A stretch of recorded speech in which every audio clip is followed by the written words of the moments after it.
Hello, darlings. Oh my goodness, do we have a fantastic episode for you today?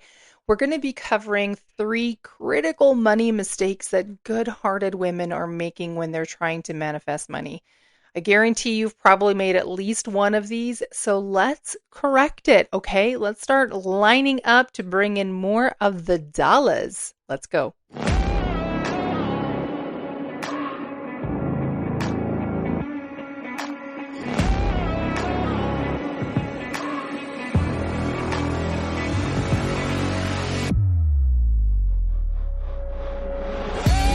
Welcome to the Manifesting Millions podcast, where we talk about manifestation, money, and practical guidance to creating your dream reality. My name is Amy Van Meel, and I am an experienced coach and transformation guide, obsessed with helping you get out of your own way and create a life that blows your mind each day you wake up. My goal in this podcast is to share practical manifestation, self-awareness, and growth techniques in real talk conversations.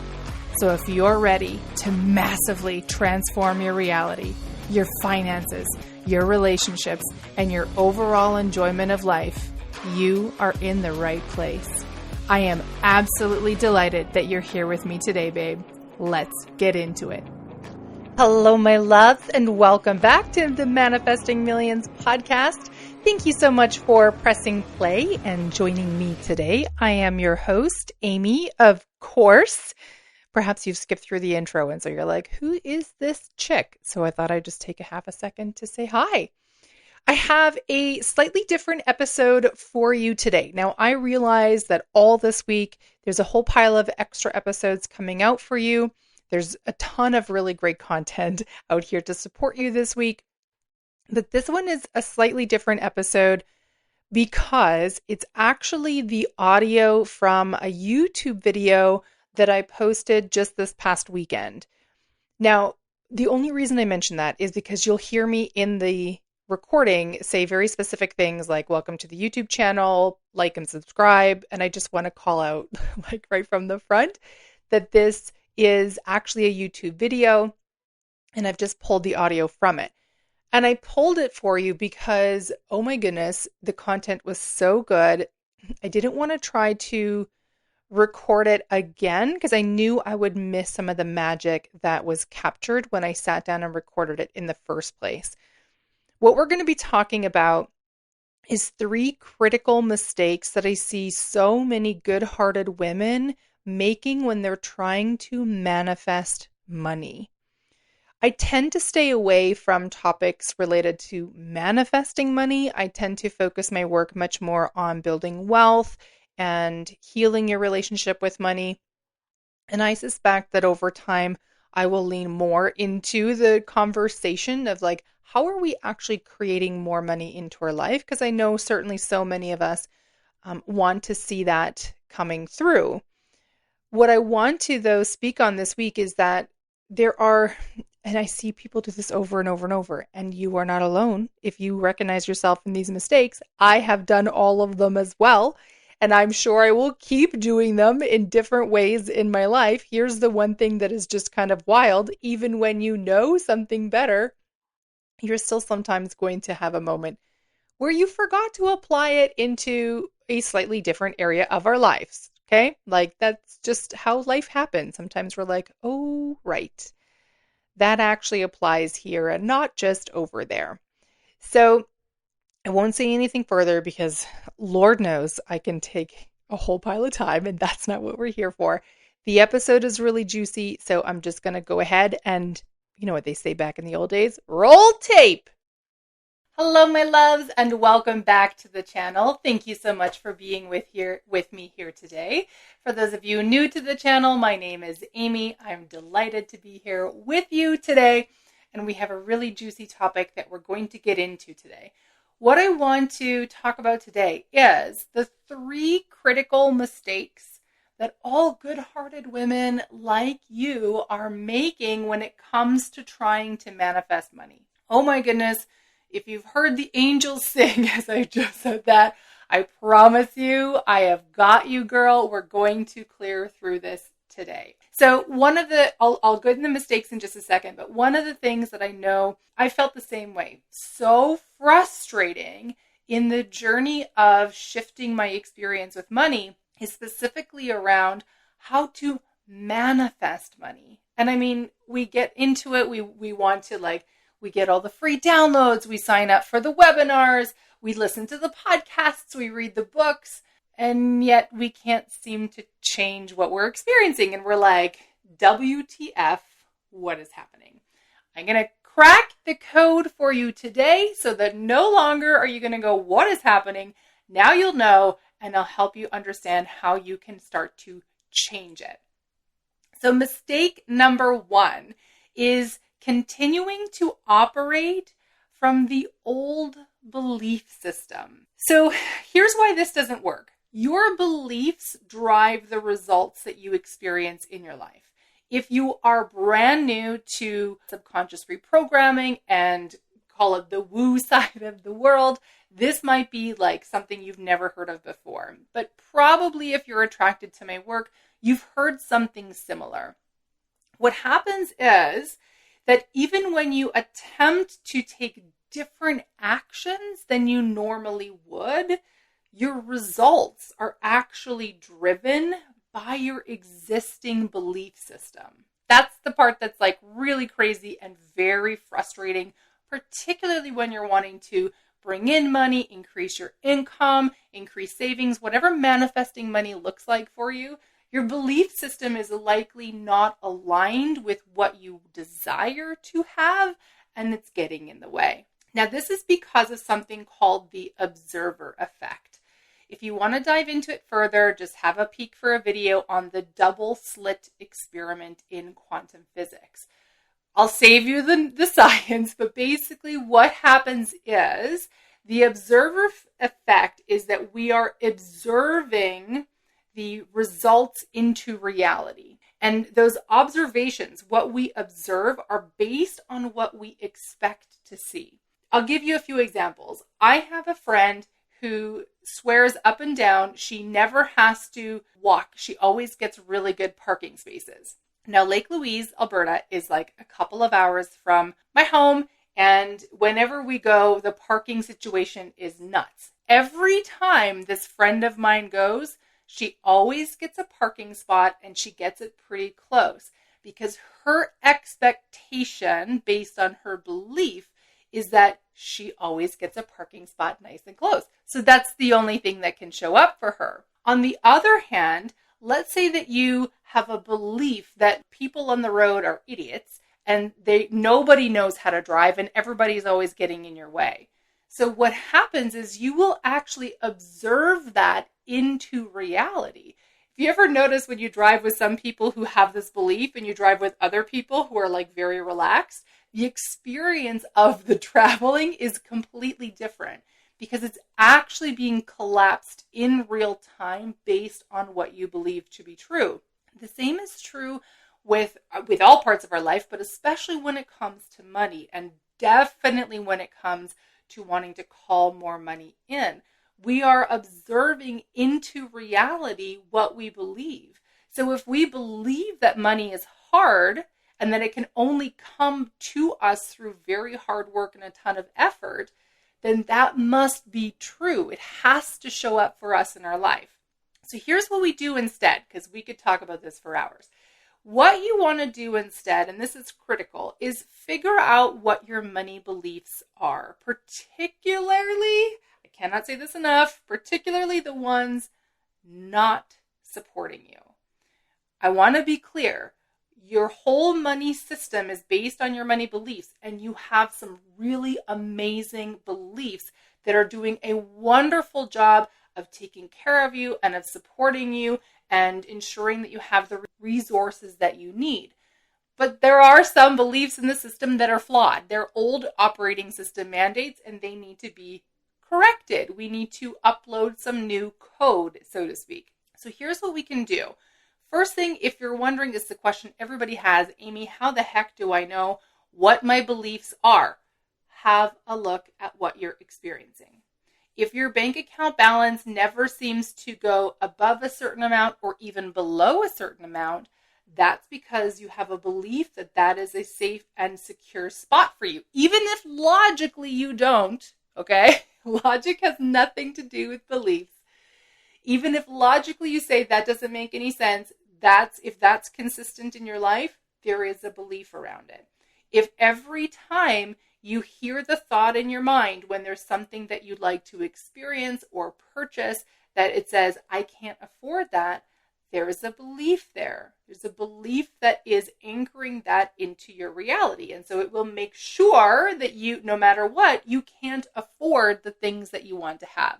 Once you identify the beliefs, and you'll do this thousands of times, it'll happen over and over and over, and it will go on for the rest of your life.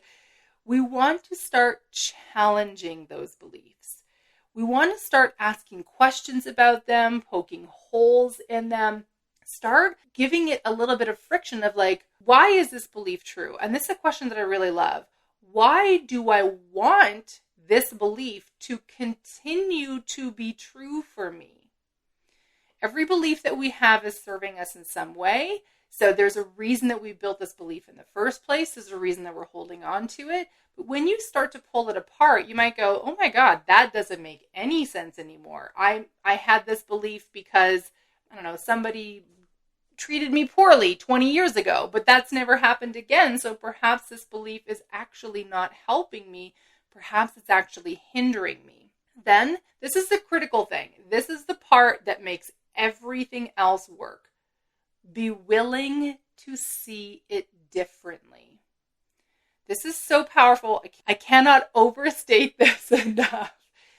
The willingness to see your beliefs differently, to experience things differently, is the linchpin that makes everything else possible. So long as you're convinced that this belief is how you're going to experience things, that's the only way it can come in. So be willing to see even the belief that you have now, I can't afford this. Be willing to see that differently and be willing to look at it from other angles.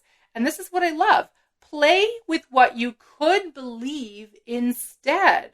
Think of like, what could I believe instead that would be more in line with what I'd like to experience? So for example, if you would really love to experience going on a cruise and your immediate thought is, I can't afford that, start just playing with the idea, okay, so like, what if I could afford that? What are the things that I might believe to be true? How are the ways I might move differently?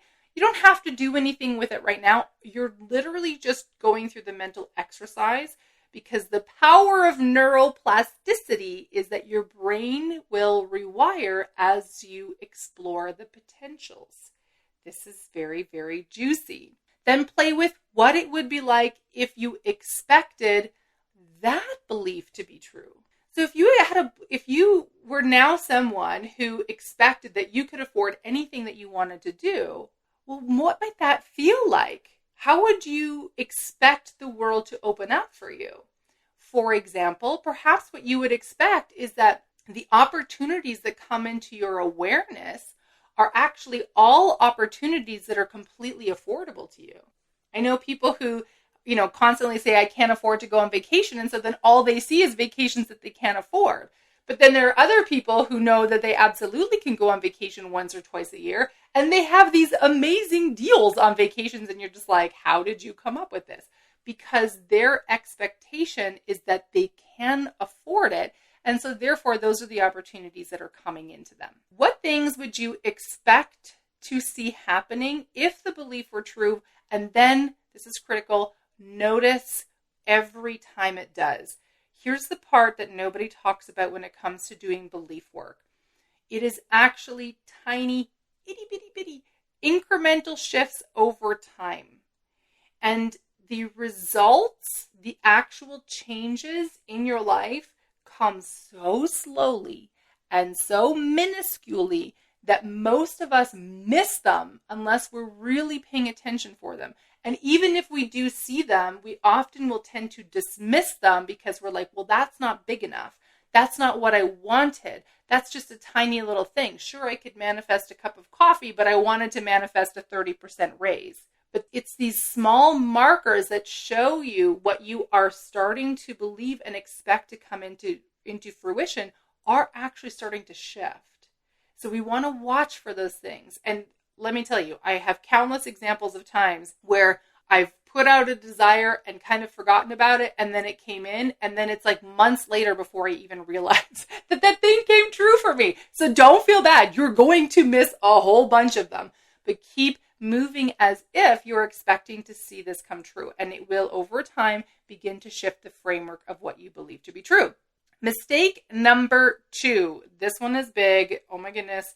So many of us, especially if we have been on a personal growth journey, on a manifestation journey, so many of us make this critical mistake. We attempt to act as if in spending decisions, meaning we're attempting to act as if someone who already has the resources and would spend at this level or in this way. Now, here's why it doesn't work. When we try to act as if from a place of, if I have the money to do this, I would take this action, it's often still driven by scarcity. And that is very, very tricky to see and understand. What tends to happen, not all the time, but a lot of the time, is that you're actually taking the action because you're trying to bring in the money. So for example, years ago, I invested in a business program, which candidly between you and I had no business investing in. It was way more money than I could afford. And it ended up being an enormous mistake. I talk about that in a podcast episode. However, I took the action from the intention of growing my business. Over time, what I now can see looking back, I didn't see it at the time, was a scarcity-driven decision whipped up by the person who was selling the program for sure. I have a real issue with people who do that kind of stuff. However, I was so deep in scarcity programming in my beliefs and in how I experienced business and money. I was thinking that I was moving in the intention of growing my business, but from the operating system underneath, that this was the lifeline that I needed to take a hold of. This is what often happens when we are attempting to act as if and we're taking financial swings. And the bigger the swing, often the more, I suppose, driven that we might be from scarcity. But certainly when it comes to money, this can also happen. It can happen in every side of your life. But for example, let's say that you desperately want to have a romantic partner in your life, and you've had relationships or you've dated, but it's never actually really worked out. And you're like, what is it that I need to do? So you throw money at the problem, you hire a dating coach, get onto all of the dating apps, you update your wardrobe, you do a whole bunch of things, and yet you're not having any measurable impact, because what's happening is that your actions are driven by this energy that is, I'll call it scarcity based, but this idea of like, I really want to bring someone in. I really want someone to share my life with. And so that's driving the decisions. But if there's a belief somewhere that says you can't have a loving, supportive, lasting relationship, that is what is going to win every time. So here's what we want to do instead. First one is going to sound kind of silly, but is really critical. Start by understanding that scarcity programming is hardwired into the brain. All of our brains are the same. We all evolved from the same original group of, I can't think of what was before Homo sapiens, Homo erectus? Anyway, whatever it was that was before the version of humans that we are today, all of us evolved from the same original group, and that group survived because of the scarcity programming in their brain that ensured they were constantly monitoring the situation so that they wouldn't starve to death. That's literally how we've made it to today. Understanding that scarcity programming is hardwired into the brain is really key, because what I've seen so many people try to talk about is you need to break up with the belief of scarcity. Yes. And also, that's like saying, I need to break up with the belief that my heart needs to keep beating. course my heart needs to keep beating. Otherwise, I'm dead. Like, those two things don't work together. So understanding that scarcity programming is hardwired into the brain doesn't mean that you're stuck forever having to operate from scarcity. All it does is it puts knowledge into your hands. That is the default that your brain is going to go to first. And it is going to keep happening more strongly as you are shifting the beliefs. I talk about this more in depth inside my money program called Wealthy as Fuck, which is opening up for enrollment in just a few days. So if you want to get on the wait list, click on the URL in the show notes and let's get you on the wait list, because that whole program is intended to help you shift all of these things so that you can experience a completely different reality with money, that you can, like, oh my goodness, finally feel the way you want to, have the relationship that you want to with money. It's very, very good. Okay. So here's what we want to do instead. I lost myself in my notes. I was so excited. What we want to do instead of acting as if in spending decisions.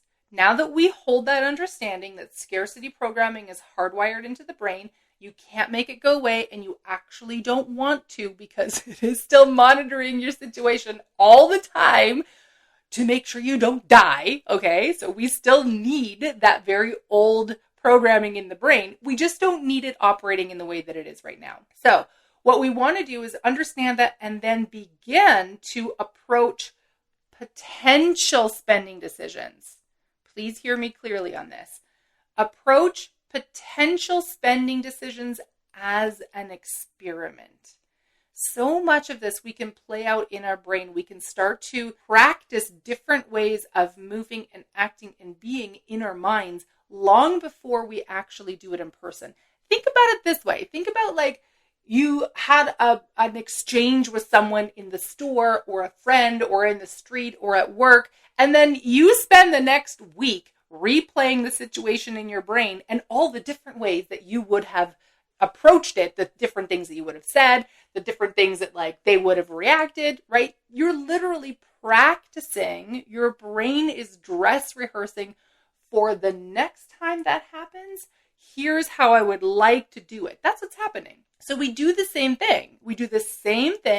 We play with potential spending decisions. So you might be going, Amy, what potential spending decision could I possibly work with? I'm so glad you asked. It's such a great question. Imagine, play with, pull out, if you would, a big financial intention that you have. For example, perhaps you would like a new car, or you'd like to buy a house, or you want to invest in a high-cost coach, or like a very costly program, whatever, some kind of financial intention, a desire that already exists in your life. And then practice moving in your mind, practice moving as someone who can easily direct monetary resources toward that investment. So for example, here's a really simple way that you can start practicing this now. Because here's the thing.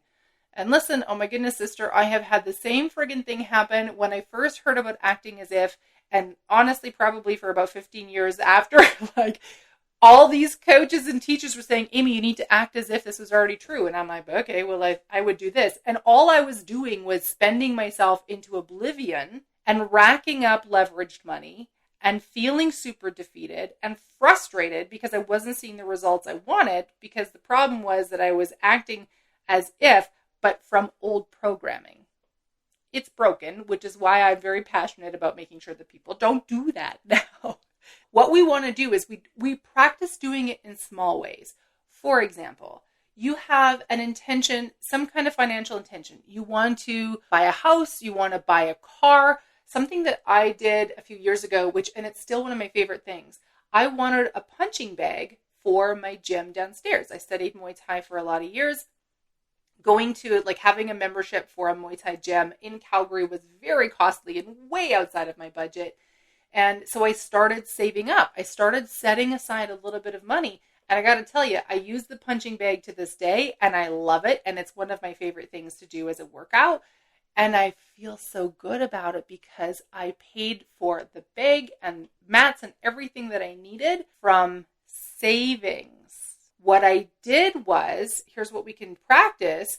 set up a savings account and start putting the overflow you have now into that account. Put it in with the intention that you are someone who has financial resources to put toward this financial decision that you would like to make. If there's a program that you've been really keen to invest in, what can you start doing now to start setting some money aside? And it doesn't have to be big. I have a whole story about how $10 changed my life. I can tell you about that another time. However, it starts small. It's the intention behind it. And here's what's very cool. When you see that money as overflow, even if it's $1, okay, you go, oh, I have $1 of overflow available in my life right now, and I am directing that overflow with the intention that I am someone who moves monetary resources easily and well. It's going to change your life. I promise you. Okay. Now, here's the one thing I do want to address this. If you do decide to make the financial move before you have the money in overflow, okay? So before you have the savings, before you have whatever it is, let's say you decide to buy a car and you need a car now, you can't wait until you have it all saved up because let's be real, cars are expensive, and you decide to leverage a financial tool such as a loan or even a lease. So you're making the decision to make the move financially before you have that money like that you can just hand over cash, which is completely fair and totally fine. By the way, don't let anybody tell you that it's not. Practice daily shifting your energy around it. So here's what I mean by that. Just because you've decided to make the purchase before the full dollar amount was in your hands does not mean that it was a mistake, does not mean that you were acting irrationally, does not mean that you were greedy, does not mean a whole bunch of things. If you notice that you feel some kind of way about it, practice shifting your energy around it. I wish I had known this when I invested in that business program all those years ago because it would have made a world of difference. Instead, try something like, for example, let's say your car payments are super easy. So let's say you have a car payment that's, I don't know, $300 a month, which is amazing, by the way. But every time you have that car payment come out, you've been feeling like, oh God, I have no idea how I'm going to get this, but I really need the car. And like, it's probably a stupid decision to have bought this, but here's where we are. Now, practice shifting that energy. Go, you know what? Okay, I made the decision. I made the best decision that I could at the time with all the information that I had available to me. Now I have more information. And so perhaps I might look back at that decision and go, what were you thinking?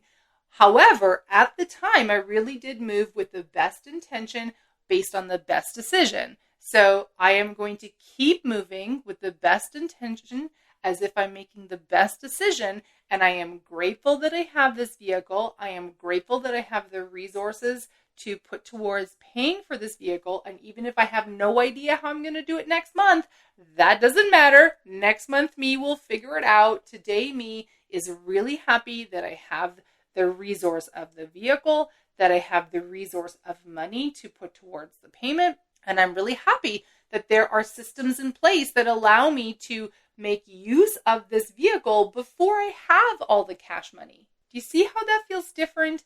It's not ignoring your circumstances. It's very much honoring where you are, but it's doing it in a way that also is changing how you feel about it.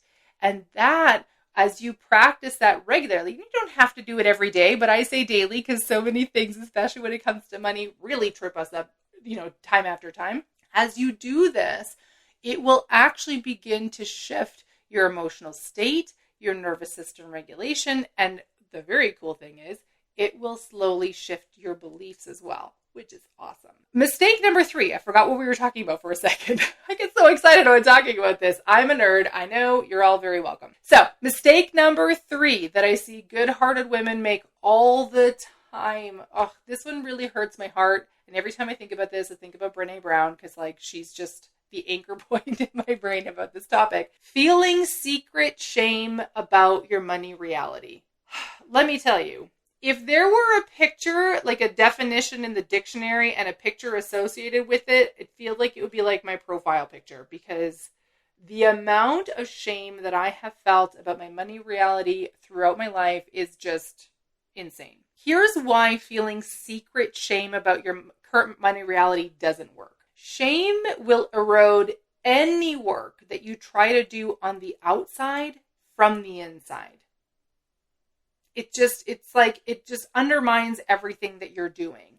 It will drive you to take steps, actions, and make decisions that you normally wouldn't. And it's not that you wouldn't because you should have known better. It's making decisions and taking steps that you normally wouldn't do in the hopes that you'll receive a result that will make the shame go away. That's actually what's happening. You want this shame to go away. So you're trying to do anything and everything you can that will bring in a different result so that shame will go away. If you feel ashamed about your credit card balance or your bank account balance or your income or a bankruptcy that you had in the past, whatever it is, if you feel shame about that, you are very likely going to be driven to try to take some action to make that shame go away. And the problem with that is the only way to release shame is actually to bring it into the light. It's not about making it go away. It's not about, because here's what's going to happen. And trust me, I've been there. If you continue to feel shame, let's use a credit card statement, for example. If you continue to feel shame about the balance that you're carrying on your credit card, and oh my goodness, so many financial experts will definitely do their best to make sure that you feel ashamed about that. Don't agree with it. So long as you're feeling shame about that, you can't actually see clearly what that has been doing. For example, for a long time, and this is still something that I wrestle with regularly, so you are not alone in this. And in fact, I have a different program called Break Up with Broke that we do a whole week on releasing shame because this is so powerful and integral, especially when it comes to money work. So for a very long time, I had a lot of shame about the balance that was on my credit card. A lot of pride when I paid off the credit card. And if I kept it paid off consistently, I was like, I am the best. I'm amazing at this. Check me out. I'm winning at life. But then if my life circumstances changed, like say, for example, I started a business, then all of a sudden my financial circumstances changed and the shame came back. And then I moved differently. I thought differently. I reacted differently. And that was creating a whole pile of a mess in other parts of my life.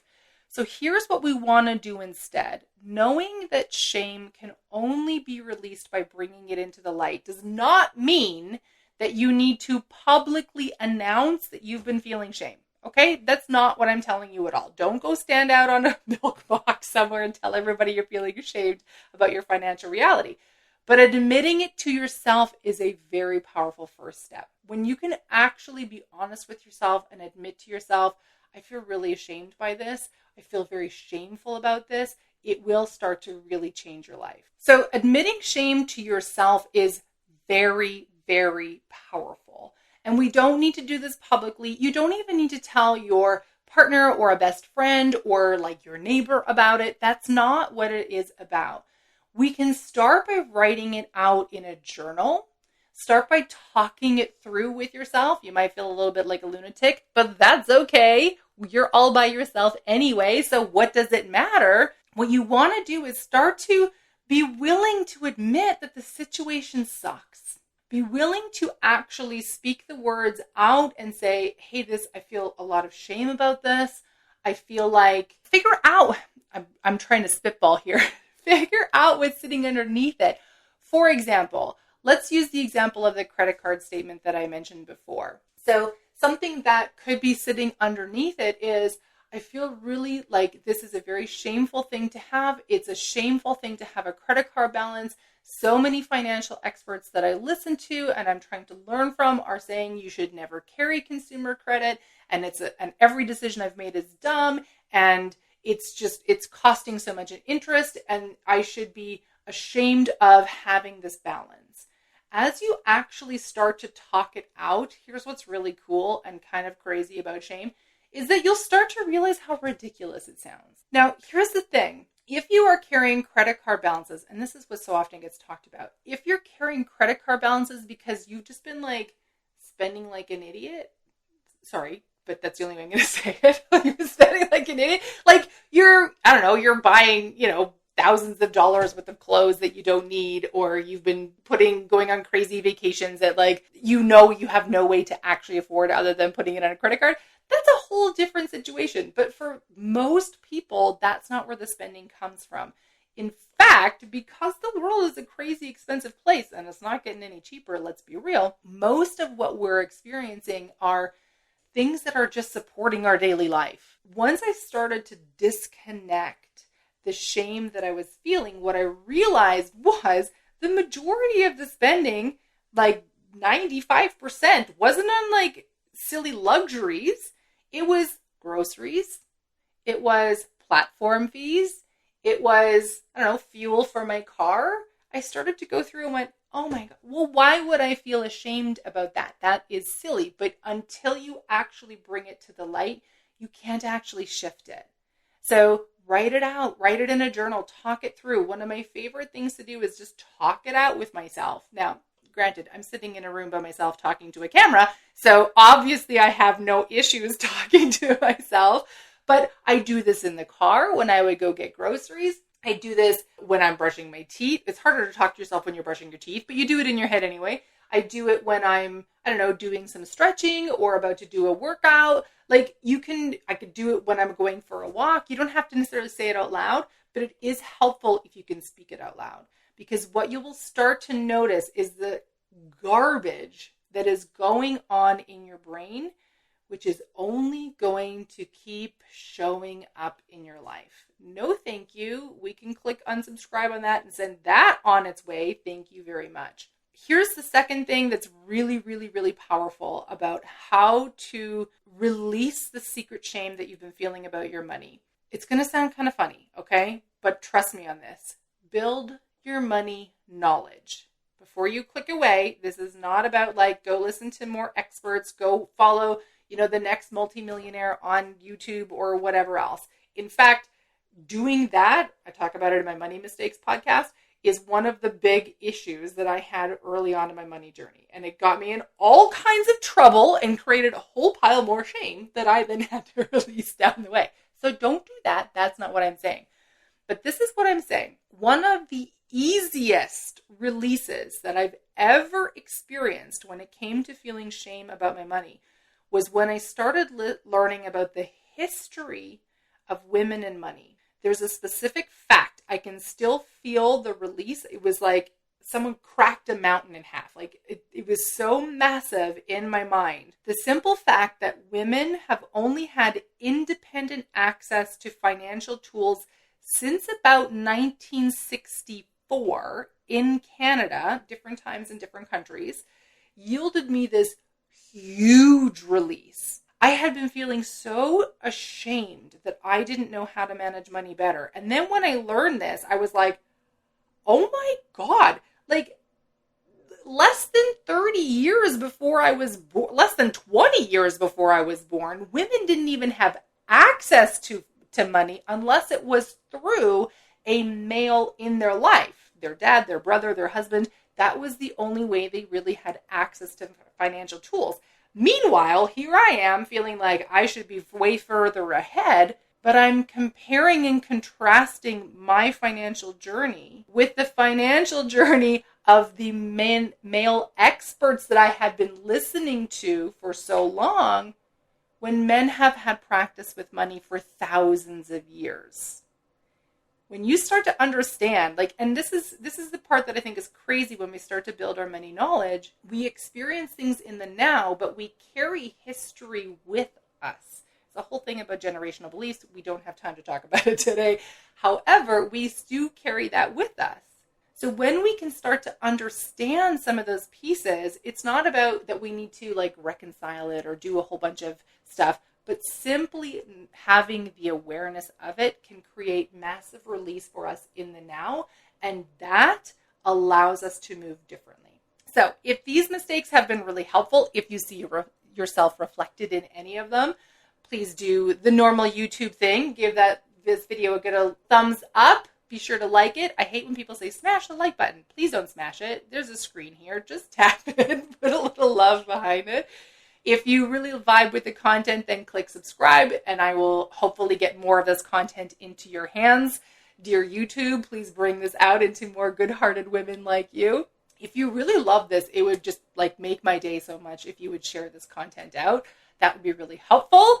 And I would be remiss to close this video without extending a personal invitation to you. As I mentioned, my transformational money program, Wealthy as Fuck, is opening in just a few days from when this video gets posted. So grab the link in the, I always want to say show notes. Are they called show notes in YouTube? Whatever they're called. Down below, there is the URL. It's amyvanmeel.com/money. If the enrollment is closed, because I only open the enrollment certain times of the year, then you will be directed instead to a wait list. Get your buns on the wait list because there are juicy things that happen for people on the wait list. So you don't want to miss the opportunity just because you missed the enrollment window, but I would love to welcome you in the program. I would love to come alongside you as your money BFF to help shift what you're experiencing with money now so that you can have a much better and more joyful and exciting and happy experience with money as you continue to go forward in the future.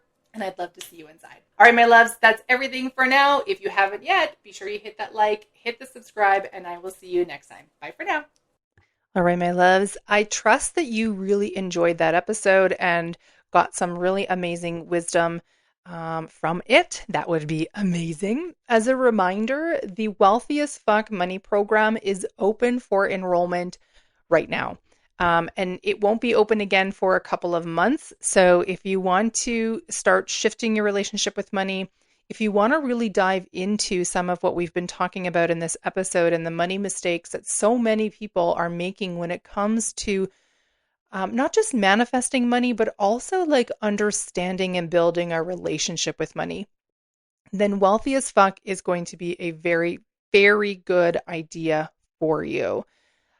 This particular round, I believe, sorry if I'm saying a lot of ums in this time because I'm trying to remember where everything is landing in the schedule that's coming out. So I have a number of special episodes that have been dropping for you this week, and I think one or two more still coming, including one that will go over, like, here's all the things of what to expect inside the Wealthy as Fuck program.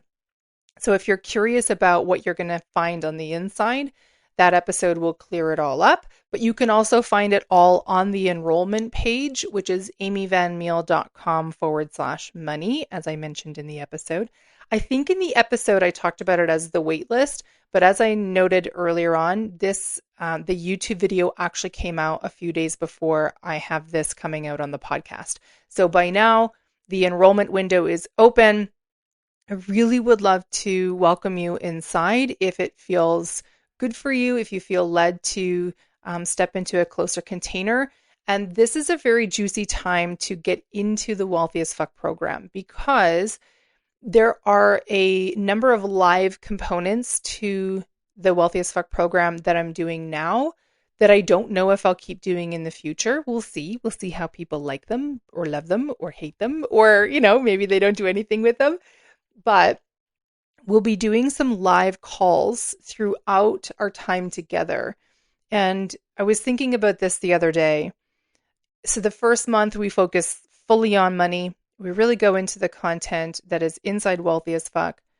And I was thinking about exactly what I had talked about in this video of, limiting beliefs and manifesting money. And I thought, you know what? I think some of our live calls in the money month need to be focused on helping people extrapolate what their limiting beliefs are with money and create some shifts right there in real time. So this is an opportunity like never before where you're going to get the benefit of, think of it like one-on-one spotlight coaching through the program. So you're not paying separately for like one-on-one coaching work with me, but you're going to have the opportunity to ask me questions and get coaching directly through the live calls. So definitely, if that sounds good to you, if you're like, oh my goodness, this is how I felt for so long. Like, I wish I could just talk with somebody, ask somebody some questions about money and about manifestation and about, how this actually applies in my life, or here's the things that I feel stuck with in my life. That's what these live calls are for. And they're included when you enroll in the Wealthy as Fuck program. So get your buns in there if it feels good to you.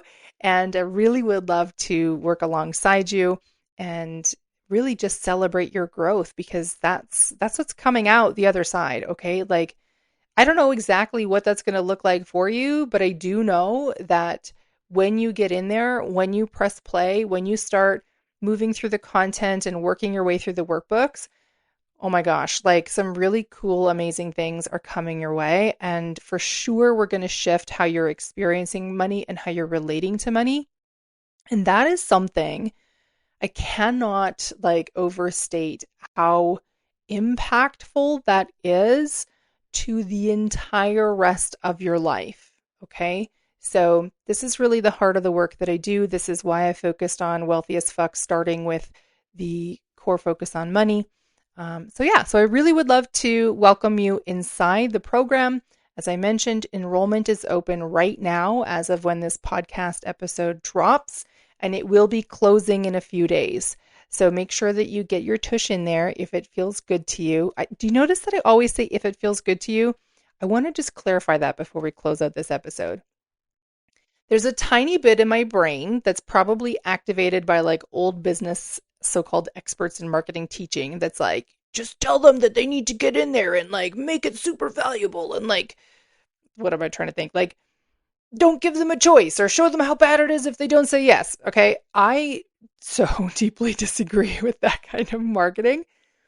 I always believe that the decisions to move come from a place deep inside of us. And I think that the best movement comes when it feels good. Now, that doesn't mean that you're going to be like, oh my God, this feels like candy canes and unicorns and everything's amazing. But if you were to enroll in the program and you're like, fuck, I just feel like I have to get in here because Amy's not telling me anything on the podcast, that's not a good vibe, right? That's not fun for me. It's not fun for you. When I enroll in programs, when I invest with coaches, it's not always been like, okay, it feels super good to do this. Often it feels uncomfortable, but I know that on the whole, the decision to move to make that investment feels good in the long term. It feels good because if I'm working with a coach, then it might feel good because I want to work with this person and I want to learn from this person and I want their assistance to go after a goal. If I'm investing in a program, it feels good because it's accessing knowledge that I've wanted to tap into for some time. Like there's a whole pile of things, okay? And that's really just why I always say, if it feels good to you, I really would love to see you in the program. The truth is, like, if you hated it and you weren't interested, you wouldn't, well, first of all, you probably wouldn't be listening at this point anyway, and you wouldn't enroll anyway. But I don't know why I felt like I needed to clarify that. But anyway, here we are. So come join me inside Wealthy as Fuck. Let's make some massive shifts to how you relate to money, how you move with money, how you feel about money. Let's really create some clearing space so that you can create more money in your life, that you can feel like you're managing it like a fucking boss. And money's just the beginning. I think I say this on the enrollment page. It's literally just the beginning. It's Wealthy as Fuck from a perspective of, yes, we want to build financial wealth, because I got to tell you, if you are wealthy in every other area of your life, but you're not financially wealthy, it makes everything else feel more constricted, right? Like it just does. We need money to operate in the world. It's not that money is everything, but listen, I'm sure you've tried to go out into the world and do things without money or with very little money, and it's not that great, right? Like it's just not super helpful. We were just driving this week and fuel prices in Canada, so in Canada it's per liter. I don't know how to do the math for like US listeners or even overseas, because I think it's like, I don't think it's the same. Anyway, whatever. In Canada, we price fuel per liter, and it had jumped within 4 days from like 139, like $1.39 per liter, which I thought was plenty, to 152. And I was just like, what the fuck? Like, okay, things are not getting less expensive. So I need to really get into this and like help women shift this and really align into managing money, feeling good with money, and let's fucking create some more, because we need to get more awesome dollars into the hands of awesome people like you. And that's really at the heart of the work that I do. So all that to say, come join me inside Wealthy as Fuck. It's a good time. We're going to have some live calls. I'm going to be there to serve you and support you, and it's going to be awesome. And the doors close in a couple of days. So if you're on the fence a week from now, I think the doors will be closed. And then hopefully you'll come join us in the next round. All right. That's everything, my loves. This is the whole reason I decided to do a little extra recording at the end. Duh. If you enjoyed the episode and you like YouTube, then feel free to poke over into YouTube and find my channel. It's the same as all my social media handles. It's at Amy Van Meel. I will put a link into the show notes for you for YouTube. It's not, how do I say this? The podcast and the YouTube are not the same content. This week is an aberration. Normally it's slightly different. They may center on similar topics, but I actually record content completely fresh for the YouTube channel, and I have content completely fresh for the podcast channel. So it's not like you're going to be hearing the same thing twice, right? That's not how it works. You're going to be getting access to a whole new, different side of Amy. So if you're vibing me so far, let's go hang out and do some things together. That would be fun. So yeah, go find me on the YouTube channel. All right, my loves, that's it. I'm going to stop blathering. Thanks so much for being with me. Bye for now. Thank you so much for tuning in to today's episode. If you loved what you heard today, be sure to share it with me by leaving a review on your favorite podcast platform and help me reach more like-minded people who are ready to expand their life. If you haven't yet followed me on social media, find me on Instagram for extra love and inspiration by following at Amy Van Meel, or visit my website at amyvanmeel.com. I love you so much, babe, and I am damn proud of you. I am already excited to connect in the next episode. And in the meantime, believe in yourself with the confidence of a 5-year-old.